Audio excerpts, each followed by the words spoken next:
आप बताओ। चलो जी, क्या नाम है आपका? बंशीधर कुमार। हाँ, अरे भाई शांत रहो यार, आगे भाई तुम ही बोल लो पहले।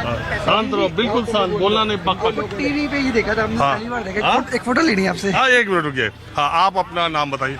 बंशीधर कुमार, कहाँ के हो? मधेपुरा। हाँ, मधेपुरा, बिहार। रोम पोप का मधेपुरा गोप का, जी है ना? बिल्कुल, रोम पोप का मधेपुरा गोप का। ये तो कहावत है मधेपुरा के बारे में। है भी, आज तक है भी। 11 साल रहा है केंद्र में सरकार नरेंद्र मोदी की, लेकिन आज तक बीजेपी वहाँ जीत नहीं पाई। गोप लोगों की वजह से। जी बिल्कुल। तो ये बताओ कि अभी जो चुनाव बिहार में आने को है, जी वहाँ के एक इम्पोर्टेंट नेता है पप्पू यादव। जी। उनका काफ़ी जनाधार है, और मैं जानता हूँ, मुझे ऐसा लगता है कि बिहार में कोई राजनीतिक व्यक्ति जो सबसे ज़्यादा मेहनत करता है, जिसने जनता के लिए कोरोना में अपने वजन की चिंता न करते हुए जैसी सेवा पप्पू यादव ने की लोगों की, तो एक इम्पॉर्टेंट नेता मधेपुरा में पप्पू यादव है। ये इंडिया गठबंधन में पप्पू यादव रोज तेजस्वी को, अभी उन्होंने ताज़ा बयान दे दिया कि अगर तेजस्वी की सरकार आई तो वो मुझे मरवा देंगे। तो वो एक बड़े नेता हैं, और वो बेल्ट और यादव गोप लोगों में जो जिनकी बात है उसमें उनकी पकड़ भी अच्छी है, निर्दलीय जीत के वो दिखा भी चुके। तो इससे नुकसान बिहार में इंडिया गठबंधन को इन लोगों की टकराहट से होगा कि नहीं? नहीं, इससे नुकसान होता है, इससे पहले भी नुकसान हुआ है और होता है। सीमांचल में पप्पू यादव की पकड़ है, उसमें कोई डाउट नहीं है, और वो 24 घंटा उनके लिए खुला है। वो जनता की सेवा ही करते हैं 24 घंटा। पर्सनली लेवल पे वो काम करते हैं, उसमें कोई डाउट नहीं है। लेकिन एक बात बताओ, हम भी जाते रहते हैं सब तरफ। पूर्णिया में, अभी वो पूर्णिया के सांसद हैं, जब वो एक बार मुकदमे में फंसे थे तब वो नहीं लड़े थे, तो उदय सिंह जी भाजपा से जीते थे। उदय सिंह भी वहाँ के एक लोकप्रिय नेता है, और बहुत मजबूत फैमिली है उनकी। अब उदय सिंह जन स्वराज के राष्ट्रीय अध्यक्ष बन गए, और अब वो पूर्णिया और सीमांचल के इलाके में खूब दौड़ रहे। मैं भी गया था, और वो इलाका सीमांचल का जो 25-30 सीटें हैं, जन स्वराज भी उस पर पूरा फोकस लगाए हुए है। पिछली बार तेजस्वी वहीं से सरकार बनने से रह गई सीमांचल से, अभी इस बार जन स्वराज उसमें आ गया। आपको क्या लगता है कि जन स्वराज का क्या बिहार में जमीन पर है? क्योंकि मैं जहाँ भी जाता हूँ, अभी दिल्ली आया हूँ 20 दिन के बाद ना, हर आदमी जो मुझसे बात करता है तो कहता है पहले ये बताओ प्रशांत किशोर का क्या है। सोशल मीडिया पे तो बड़ा आता है। मैं अभी आपसे यही पूछने वाला था कि जन स्वराज एक्स फैक्टर शायद हो सकता है। वही बात है, क्योंकि वो सोशल मीडिया पर इतना उनका कवरेज है, इतना वो दिखाई दे रहे हैं, तो लोग उस पर चर्चा पूछते रहते। तो आप बताओ। सर देखिए, सोशल मीडिया एक अलग चीज़ है, लेकिन ज़मीन पे जो जुड़े हुए नेता वो अलग चीज़ है। हमारे हिसाब से बिहार का, पूरा बिहार को हम नहीं कह सकते, पर कोसी सीमांचल के एरिया में जन स्वराज का कुछ नहीं हो सकता है, नहीं ले पाएंगे सीट, ये फाइनल है। और एमआईएम तो 1-2 सीट ले आया था पिछली बार भी, 5 लाया था, 4 भाग गए। तो वो इन्हीं की वजह से लाया था, क्योंकि जहाँ का जो संख्या, जिनकी जितनी हिस्सेदारी उतनी भागीदारी होनी चाहिए, उसके वजह से। यदि उधर कैंडिडेट अच्छा देंगे आरजेडी, तो फिर उनका सीट आएगा ही आएगा। जी, आपका क्या नाम है? मेरा नाम मनीष है। आप कहाँ से? मैं बेसिकली बिलोंग करता हूँ लखनऊ से। यहाँ कैसे? यहाँ मेरा ऑफिस है। क्या करते हैं आप? मैं एचआर डिपार्टमेंट में। हम यही बिहार में जो एसआईआर को लेकर रोज हंगामा संसद में हो रहा है, उस पर लोगों से जानना चाह रहे हैं कि ये एसआईआर को लोग जानते हैं कि नहीं जानते, मतदाता गहन पुनरीक्षण कार्यक्रम क्या है? नहीं, मेरे हिसाब से तो मैक्सिमम लोग नहीं जानते होंगे। आप जानते हैं? नहीं, मैं भी नहीं जानता हूँ, जब भी वही जानने के लिए खड़ा हुआ था। आप ये जानते हैं कि अच्छा क्या है और खराब क्या है? हाँ, बिल्कुल जानता हूँ ये अच्छा क्या है खराब क्या है।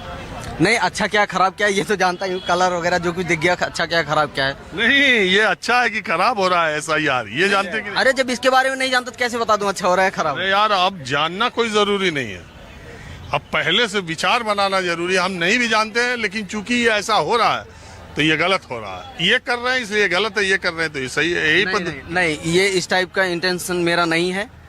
मैं जो है ऐसा भी नहीं बोलूंगा कि आप समाज के उन चुनिंदा लोगों में है जो पहले जानने में यकीन रखते हैं, फिर मानने में यकीन रखते हैं। नहीं, बिल्कुल जी, नहीं तो यहाँ तो सूचना के आगे सोचना नहीं, और जानने की जरूरत नहीं, जैसा बताया गया वैसा मानना ही है। तो बताएं आप क्या राय रखना चाहते? देखिए भाई, एक बात मैं बताऊँ, मैं जनता में बात करता हूँ। संसद में जो हंगामे हो रहे हैं वो सड़क के लोगों के लिए कितने इम्पोर्टेंट है ये जानने के लिए आया हूँ। मेरा कोई एक ही मुद्दा नहीं है जिस पर मैं आपकी राय ले रहा हूँ। आप जो चाहे जनता के दिमाग में क्या चल रहा है ये वो बता सकते हैं। अच्छा, जनता के दिमाग में मेरे हिसाब से तो अगर बिहार चुनाव को लेके बात हो रही है तो अभी जो जन स्वराज पार्टी के नए उभरते हुए नेता जो हैं प्रशांत किशोर जी, उनका जो एक दो पॉइंट्स है ना जो मेरे को काफ़ी इम्पैक्टफुल लगता है, जो जात से हटके थोड़ा सा मतलब कास्ट से वो बात करते हैं, धर्म से, शिक्षा रोजगार पे बात, धर्म से नहीं आई थिंक वो धर्म पे भी बात नहीं करते, धर्म पे भी बात नहीं करते। उनका जो है मैंने जितना सुना है पहला तो शिक्षा और रोजगार पे बात करते हैं और बिहार को बदलने की बात करते हैं। तो आई थिंक वो इंटेंशन सही है, बाकी तो अब बिहार के है नहीं। तो मूल बात तो बिहार वाला बताएगा ना।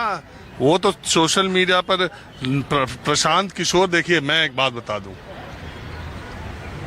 हिंदुस्तान की आज की राजनीति में आप नेताओं को या जो लोग भी सांसद एमएलए बन रहे हैं, अगर आप उनमें देखेंगे तो ज्यादातर लोग या तो नेता के पुत्र हैं, नेता की फैमिली से आ रहे हैं वो नेता बन रहे हैं, या जिन्होंने दूसरे क्षेत्रों में बहुत अच्छा कर लिया, अच्छा मतलब पैसा कमा लिया, बालू के ठेकेदार, शराब के ठेकेदार, सड़क के ठेकेदार, अस्पतालों के मालिक, कॉलेजों के मालिक, जिनके पास अपरंपार पैसा हो गया, अब वो राजनीति कर रहे हैं, दूसरे वो लोग आ रहे हैं, तीसरे अपराधी आए और अभी भी उनके परिवार के लोग आ रहे हैं, ज्यादातर ऐसे ही लोग आ रहे हैं, और चौथे वो लोग आ रहे हैं जो दूसरे करियर में चल नहीं पाए तो राजनीति में आ गए और अधिकारी पदों से, वर्तमान अधिकारी पदों से इस्तीफा देके पार्टियां चुनाव के पहले ज्वाइन कर रहे हैं और चुनाव लड़ रहे हैं। तो अब ग्राउंड से जनता की बात करके, संघर्ष करके, तप करके नेता बनने का सिलसिला खत्म हो गया।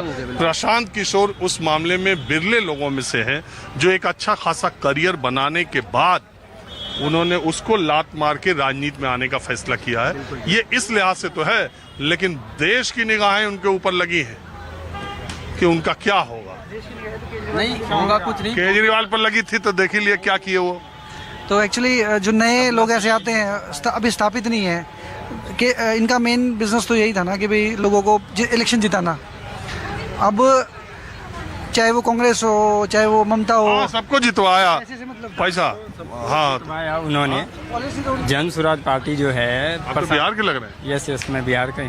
बिहारी वाले को तो खोज भी रहे हैं। ठीक है, एक्चुअली क्या है कि अभी जितने भी पार्टी थे, नीतीश जी भी राज किए, अभी सत्ता में भी है, लेकिन सबसे बड़ी चीज़ है कि बिहार में जो भी पार्टी आती है सब लोग बोलते हैं कि मैं जीतूंगा तो ये करूंगा, इतने रोजगार दूंगा, ये इंफ्रास्ट्रक्चर लगेगा, लेकिन अगर रियलिटी अगर देखा जाए तो कोई रोड मैप नहीं है कि आगे हमें कैसे करना है। सबसे बड़ी चीज़ है आप नौकरी किस बीएफ पे दे रहे हैं, आपके पास इंफ्रास्ट्रक्चर है नहीं, कंपनी है नहीं, कैसे नौकरी देंगे। तो सरकारी नौकरी तो अब मिलने लगी थोड़ा बहुत। सरकारी नौकरी आप सबको देकर उसे मतलब कंप्लीट नहीं कर सकते, क्योंकि इस देश में बहुत ज्यादा बेरोजगारी। वोटर यहाँ के हैं कि वहाँ के? सॉरी, वोटर दिल्ली के हैं कि बिहार के? नहीं, बिहार के हैं। किस जिले से हैं आप? मोतिहारी। तो सबसे अभी तो प्रधानमंत्री मोतिहारी गए थे, हम भी गए थे उस दिन। बिल्कुल आप भी गए थे, लेकिन अभी जो माहौल है जो हम उस मिल फैक्ट्री पर गन्ना भी गए थे जहाँ कहे थे आज चाय पियेंगे। अभी उसी चीनी मिल के कारण जो है अभी मुद्दे में है। तो मेरा मानना यही है कि अभी जो प्रशांत किशोर है बिहार के लिए बेस्ट है, बिकॉज कि अभी जितने भी नेता हैं, अभी मैं अगर बात करूँ नीतीश सरकार है, ठीक है, बिहार में बोलते हैं अल्कोहल बंद है, लेकिन जाकर देखिए हर जगह अल्कोहल मिल रहा है, तो ये कहाँ बंद है अल्कोहल।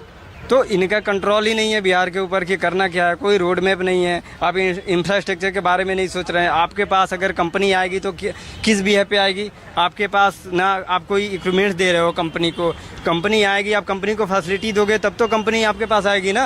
आप फैसिलिटी नहीं दे रहे हो उसको, कैसे कंपनी आएगी। आप खुद लूट मार पे लग जाते हो, कैसे कंपनी आएगी। रेता जंगल राज भूल गए आप?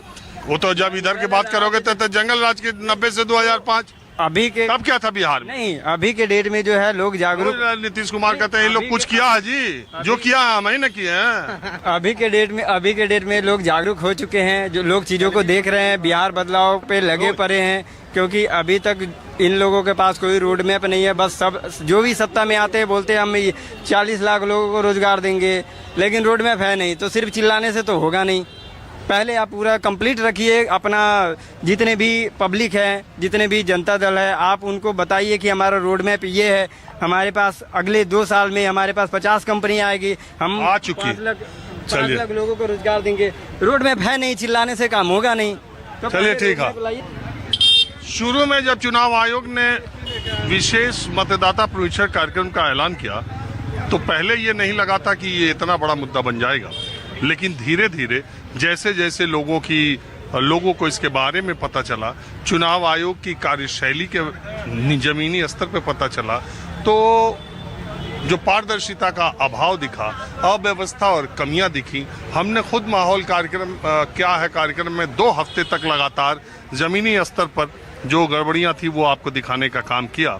बीएलओस पे जो प्रेशर था, और ये तमाम चीजों के बाद अब 25 दिन बीतने के बाद और आज ही वोटर फॉर्म का जो अपलोड करने का दिन था वो खत्म हो गया। 25 जुलाई तक होना था।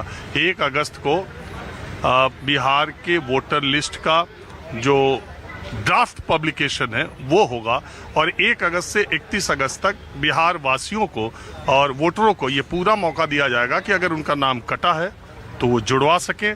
अगर किसी गलत आदमी का नाम है, अवैध वोट किसी को लगता है, तो शिकायत के जरिए उस नाम को कटवा सकते हैं, और इलेक्शन कमीशन अपने बीएलओज, अपने ईआरओज के जरिए प्रक्रिया करेगा। लेकिन देखते ही देखते ये मुद्दा सबसे महत्वपूर्ण मुद्दा बन गया। आप